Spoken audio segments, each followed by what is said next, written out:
Hello students.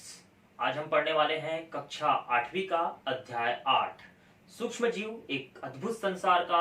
आज इसका part 3 भाग 3 पढ़ने वाले हैं, जिसके पिछले वाले भाग 1 और भाग 2 में मैंने आप लोगों को शैवाल, कवक और प्रोटोजोआ के बारे में मैंने आप लोगों को बता दिया था कि सूक्ष्म जीव कितने प्रकार के होते हैं। उसे मैंने बड़े जीव और छोटे जीव, है ना, मैक्रो ऑर्गेनिज्म और माइक्रो ऑर्गेनिज्म के बारे में भी चर्चा किया था और आप लोग को बताया भी था डायग्राम के माध्यम से।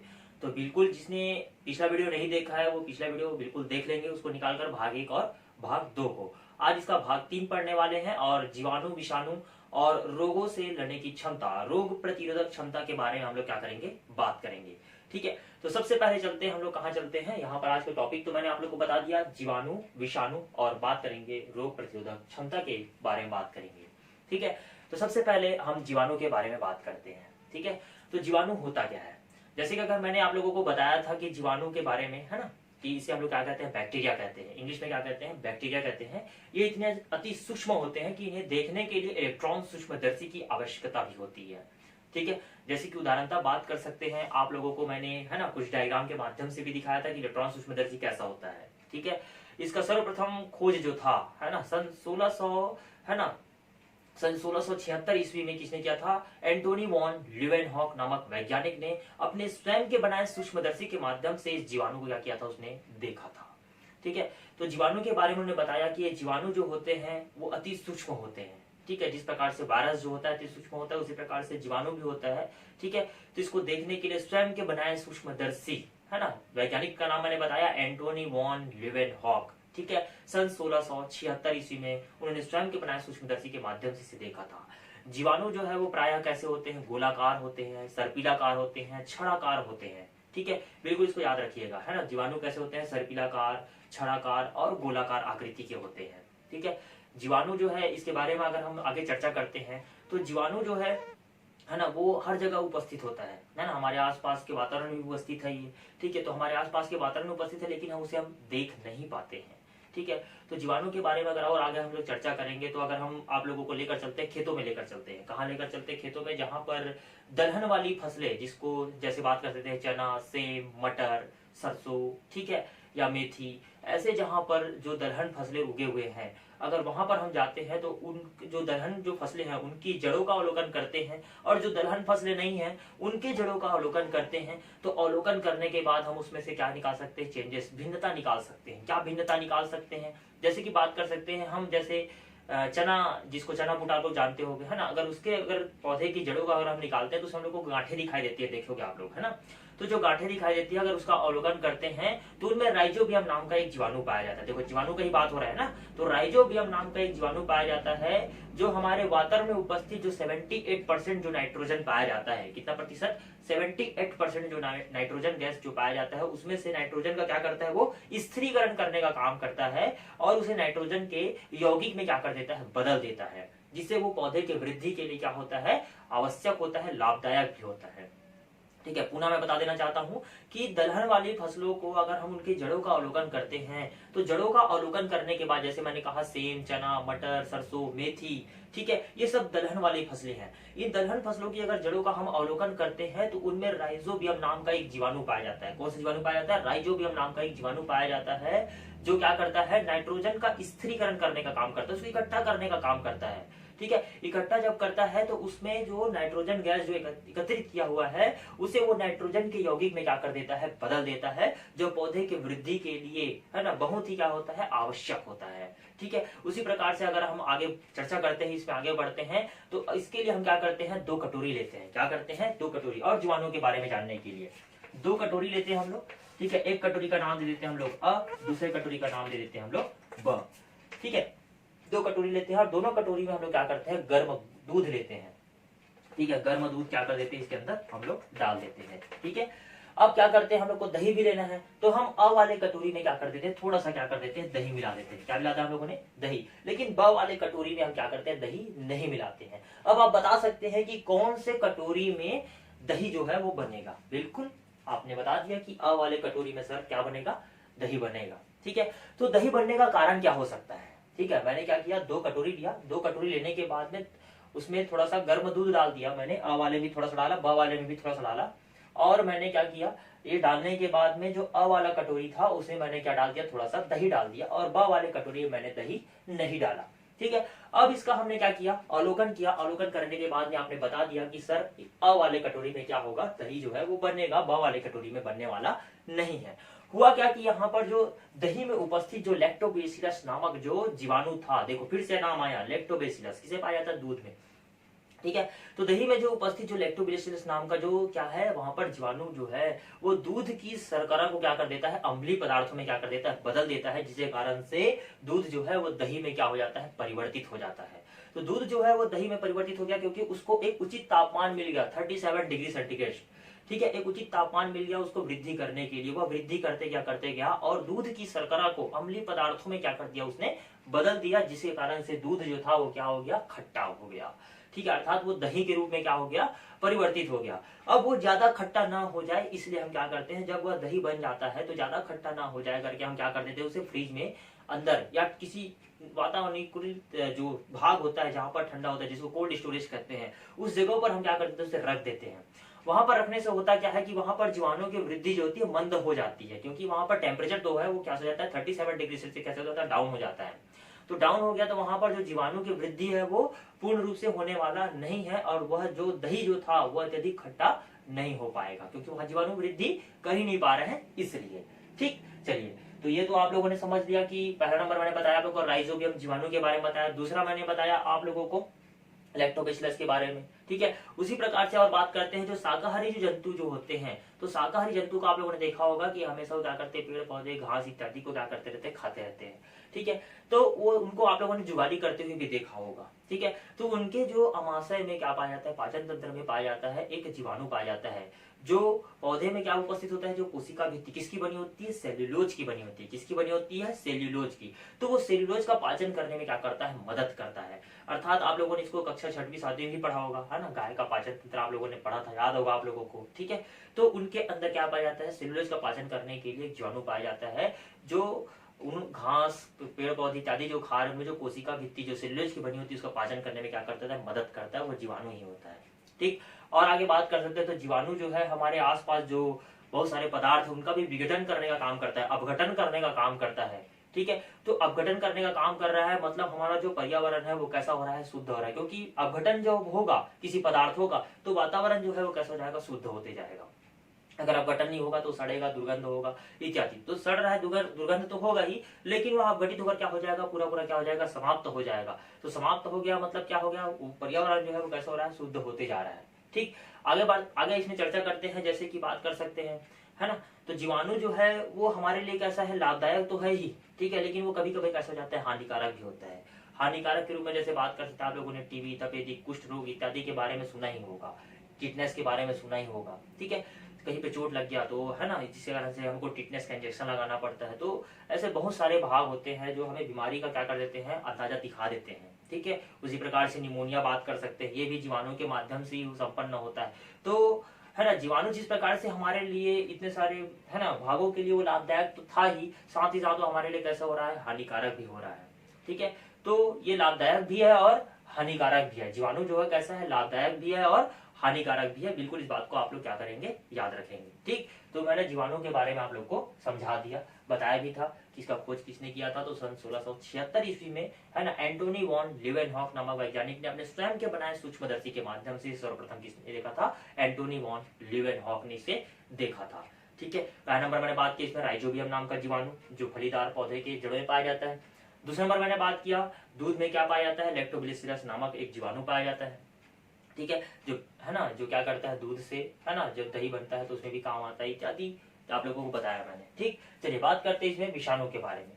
तो विषाणु के बारे में बात करते हैं। विषाणु को क्या कहते हैं हम लोग, वायरस कहते हैं। क्या कहते हैं, वायरस। और अभी पूरा कोरोना वायरस का काल चल रहा है, इसलिए आप लोगों को वायरस वायरस वायरस बस माइंड में वही चल ही रहा होगा, वायरस वायरस और वायरस। ठीक है, तो वायरस का खोज किसने किया था, इवान वोस्की ने किया था। बिल्कुल इस बात को याद रखिएगा। ठीक है, इवान वोस्की ने क्या किया था, वायरस का खोज किया था। और ये इतने अति सूक्ष्म होते हैं, इतने अति सूक्ष्म होते हैं कि इन्हें हम साधारण सूक्ष्मदर्शी के माध्यम से नहीं देख सकते। इन्हें देखने के लिए हमें इलेक्ट्रॉन सूक्ष्मदर्शी की आवश्यकता होती है। खोज किसने किया, इवान वोस्की ने किया था। बिल्कुल इसको याद रखिएगा। ठीक है, तो इवान वोस्की ने जब इसका खोज किया तो इन्होंने बताया कि अति सूक्ष्म है और ये पोषक कोशिका के अंदर जो होता है वो क्या करता है, वृद्धि करने का कार्य करता है। पोषिका पोषक जो कोशिका जो होता है, जैसे हम एक पोषक कोशिका हो गए, तो हमारे अंदर क्या करेगा ये, है ना, अगर किसी जीव के अंदर वो चला गया तो वो क्या करेगा, वहां वृद्धि करने का कार्य करेगा। लेकिन अगर वो बाहर है तो वो क्या करेगा, निर्जीव कण के रूप में क्या करेगा, पड़े रहेगा। मतलब ये सजीव और निर्जीव दोनों की क्या है, बीच की क्या है, कड़ी है। ठीक है, सजीव और निर्जीव दोनों की क्या है, बीच की कड़ी है। कौन, वायरस, विषाणु। ठीक है, ये विषाणु कभी लाभदायक नहीं हो सकते, हमेशा क्या होता है कि हानिकारक होते हैं। ठीक है, जिस प्रकार से ये पौधे में भी क्या होता है, वायरस जो है वो पहुंच जाता है, और पौधे में जब वायरस जो है अगर वो पड़ा हुआ है, या वायरस पौधे में अगर कहीं वायरस लग गया तो उसे हम लोग कहते हैं वनस्पति वायरस कहते हैं। जंतु में अगर कोई वायरस इफेक्ट डाल रहा है तो उसे हम लोग कहते हैं जंतु वायरस। अगर वह बैक्टीरिया में अगर कोई वायरस प्रवेश कर गया और उसे नुकसान पहुंचा रहा है तो उसे हम लोग कहते हैं बैक्टीरियोफेज वायरस कहते हैं। ठीक है, बैक्टीरियोफेज वायरस जो है वो गंगा जल के पानी में आप लोगों को देखने को मिलेगा। ठीक है, पोषक कोशिका के अंदर ये क्या कार्य करता है ना, एक जीवित रूप में कार्य करता है, लेकिन पोषक कोशिका के बाहर ये कैसा है, मृत रूप में है, अर्थात वो निर्जीव कण के रूप में पड़ा हुआ है। ठीक है, इसीलिए अभी देखो कोरोना वायरस का काल है, और कोरोना वायरस के काल में अभी आप लोगों को डॉक्टर क्या करते हैं, सुरक्षा, केवल सुरक्षा आजमाइए। आप जब भी बाहर से कहीं आ रहे हैं तो बिल्कुल हाथ को क्या कीजिएगा, सैनिटाइज कीजिएगा, क्योंकि अभी इसका वैक्सीन नहीं निकला है। ठीक है, मास्क लगाइए, है ना, बहुत सारे सावधानियों को आप लोग क्या कीजिएगा, बरतिएगा। ठीक है, जिसके कारण से अभी वो वैक्सीन नहीं आ पाया है तो आपको बचाने वाला नहीं है। ठीक है, तो ऐसे बहुत सारे इफेक्टिबल वो क्या कर रहे हैं, हमारे अंदर डाल देता है वायरस। वायरस हमेशा क्या करता है, बाहर निर्जीव कण के रूप में है, वो किसी भी सतह के ऊपर हो सकता है, इसलिए हमें क्या करना है, सुरक्षा को क्या करना है, आजमाना है। ठीक है, जिस प्रकार से वायरस के माध्यम से जैसे बात कर सकता हूँ, वायरस से होने वाले बहुत सारे रोग जैसे सर्दी, खांसी, जुकाम, आंख आना, ठीक है, रेबीज, पोलियो। ठीक है, और बात कर सकते हैं इसमें एड्स जो भयावह रोग है, अभी तक इसका इलाज संभव नहीं हो पाया है। ठीक है, केवल कुछ उपयुक्त जो सावधानी है उसको बरत कर इससे बचा जा सकता है। ठीक है, HIV एड्स आप लोग जानते होंगे। ठीक है, तो ये HIV एड्स जो है वो, है ना, जो वायरस जो है वो बहुत खतरनाक है। ठीक है, अगर किसी माध्यम से अगर हो भी गया, ठीक है, तो क्या होता है कि रोगों से लड़ने की जो क्षमता है उसको क्या कर देता है, वो पूरा क्या कर देता है, डाउन कर देता है। अर्थात जो श्वेत रक्त कणिका हमारे कोशिका के अंदर, हमारे बॉडी के अंदर जो श्वेत रक्त कणिका जो उत्पन्न होती है, जो हमारे, है ना, बॉडी का क्या कहलाता है, वो, है ना, सुरक्षा कवच कहलाता है। ठीक है, उसको क्या कर देता है, वो नष्ट कर देता है। कौन, HIV वायरस। ठीक है, अभी कोरोना वायरस जिस प्रकार से आक्रमण कर दिया है ना, और पूरा हर जगह क्या हो गया, लॉकडाउन और लॉकडाउन चल रहा है। अभी तो अनलॉक हुआ है तो थोड़ा बहुत आदमी हल इधर इधर आ जा रहा है। ठीक है, क्योंकि सबको अपना जीवन यापन करना है, कहीं ना कहीं आना है ना, क्योंकि घर की रोजी रोटी तो चलाना भी है। तो इस प्रकार से, है ना, अभी कोरोना वायरस का काल चल रहा है, तो वायरस का नाम आप लोगों ने सुन लिया, है ना, क्योंकि वो आंखों से तो दिखाई देने वाला नहीं है, कोई जंतु तो नहीं है जिसको आप लोग देखकर भाग जाओगे। ठीक है, वो वायरस है ना, और वायरस कहाँ से इफेक्टिबल वो हमारे शरीर के अंदर प्रवेश कर सकता है और कितना घातक हो सकता है, इसका तो असर आप लोगों ने, है ना, मीडिया के माध्यम से, इसके माध्यम से, है ना, रेडियो के माध्यम से, दूरदर्शन के माध्यम से, समाचार पत्र के माध्यम से आप लोगों ने पढ़ा है, देखा और सुना भी है। ठीक है, और साक्षात आपके घर के आसपास कहीं हुआ भी होगा तो आप लोगों ने इसका प्रैक्टिकल लाइव देख लिया होगा। ठीक है, तो चलिए बात करते हैं, तो वायरस कितना खतरनाक है इसको तो आप लोगों ने जान ही लिया है। ठीक है, तो इससे हमको बचने के लिए, है ना, क्या करना पड़ता है, टीकाकरण करना पड़ता है। जिस प्रकार से आप लोग को टीबी का इत्यादि का, है ना, टीका तो लगा ही होगा। ठीक है, तो जैसे रेबीज जो था वो क्या होता है ना, वो भी कुत्ते के काटने से, या रेबीज रोग से भयानक किसी कुत्ते के काटने से या बंदर के काटने से, है ना, इसी कारण से होता है। तो उसका जो है वैक्सीन निकल चुका है, इसलिए क्या हुआ, है ना, वैक्सीन निकल चुका है, इसलिए उसके रोगों से क्या कर सकते हैं, हम लोग बच सकते हैं। ठीक है, लेकिन अभी कोरोना वायरस का वैक्सीन जो है वो नहीं आया, उपलब्ध नहीं हो पाया, अभी भी ट्रायल पे वो चल रहा है। ठीक है, तो जब तक वो वायरस का वैक्सीन जो ना आया है, ठीक है, तब तक हमें क्या करना पड़ेगा, है ना, संभल कर और सावधानी पूर्वक हमको रहना पड़ेगा। ठीक, चलिए तो बात करते हैं अगला इसमें, है ना, रोग प्रतिरोधक क्षमता। तो रोग प्रतिरोधक क्षमता क्या है, रोग प्रतिरोधक क्षमता जो है ना, हमारे शरीर में रोगों से लड़ने की क्षमता को क्या करता है, वो बढ़ाता है। ठीक है, तो रोगों से लड़ने की क्षमता मतलब जैसे बात कर सकते हैं, साधारणतः किसी को अगर सर्दी खांसी जुकाम है, अगर उसके साथ आप घूम फिर रहे हो और घूमने फिरने के बाद भी आपको भी क्या हो गया, तुरंत सर्दी खांसी जुकाम हो गया, मतलब आप समझ जाइएगा कि आपके बॉडी के अंदर जो रोगों से लड़ने की जो क्षमता है वो कैसा है, डाउन है। ठीक है, वो थोड़ा सा कमजोर है। ठीक है, होता क्या है कि अगर रोगों से लड़ने की क्षमता अगर आपके अंदर बहुत अधिक है, तब होता क्या है कि आप अगर सर्दी खांसी जुकाम या बुखार वाले व्यक्ति के साथ भी अगर बैठ जाओगे तो आपको सर्दी खांसी जुकाम होने वाला नहीं है, ये प्रैक्टिकल है। ठीक है, अब बात कर सकते हैं इसमें, जैसे कि मैंने पहले ही चर्चा कर लिया था कि हमारे शरीर में जो है वो श्वेत रक्त कणिकाएं जो है रोगों से लड़ने की क्षमता को बढ़ाने के लिए उत्पन्न होता है, कुछ दिनों के लिए हमारे शरीर में उत्पन्न होता है, और जो बीमारी हमको लग चुका है वो हथियार लेके जाता है और उसको मारने का काम करता है। ठीक है, उसको मारेगा क्या करता है, वो काम करता है और रोगों से लड़ने की क्षमता को क्या कर देता है, वो बढ़ा देता है, श्वेत रक्त कणिकाएं। ठीक है, तो हमारे शरीर में हम ऐसा नहीं बनता, जब रोग हमारे शरीर को लग जाता है ना, तब उससे लड़ने की क्षमता को बढ़ाने के लिए वो आता है और उसे क्या कर देता है, नष्ट कर देता है। कौन? श्वेत रक्त कणिका। बिल्कुल याद रखिएगा, जिसको हम लोग कहते हैं व्हाइट ब्लड सेल्स कहते हैं। हमारे शरीर में दो प्रकार के सेल्स, जैसे बात कर सकते हैं रक्त पे, है ना, रेड ब्लड सेल्स जिसको लाल रक्त कणिकाएं कहते हैं, वो कंटिन्यू हमारे बॉडी में बनते रहता है। लेकिन श्वेत रक्त कणिकाएं जब रोगों से लड़ने की क्षमता को बढ़ाना रहता है या रोगों से लड़ने की है ना लड़ना रहता है, तब वो क्या होता है, उत्पन्न होता है, जिसको हम लोग कहते हैं श्वेत रक्त कणिकाएं। ठीक है, तो इस प्रकार से क्या होता है कि हमें रोगों से लड़ने की क्षमता को तो उसने बढ़ा दिया। जिनके बॉडी के अंदर ये नहीं होता, उन्हें रोग क्या हो जाते हैं, बहुत जल्दी लग जाते हैं। जैसे मैंने कहा था कि एड्स रोग एक भयावह रोग है, HIV, अभी तक उसका वैक्सीन या कोई टीका ऐसा निकल नहीं पाया है। तो जब एड्स लोग किसी को हो जाता है ना, तो उससे बहुत ज्यादा सावधानी बरतनी पड़ती है। अगर कहीं पे चोट लग गया तो उसे चोट को ठीक होने में बहुत समय लग जाता है।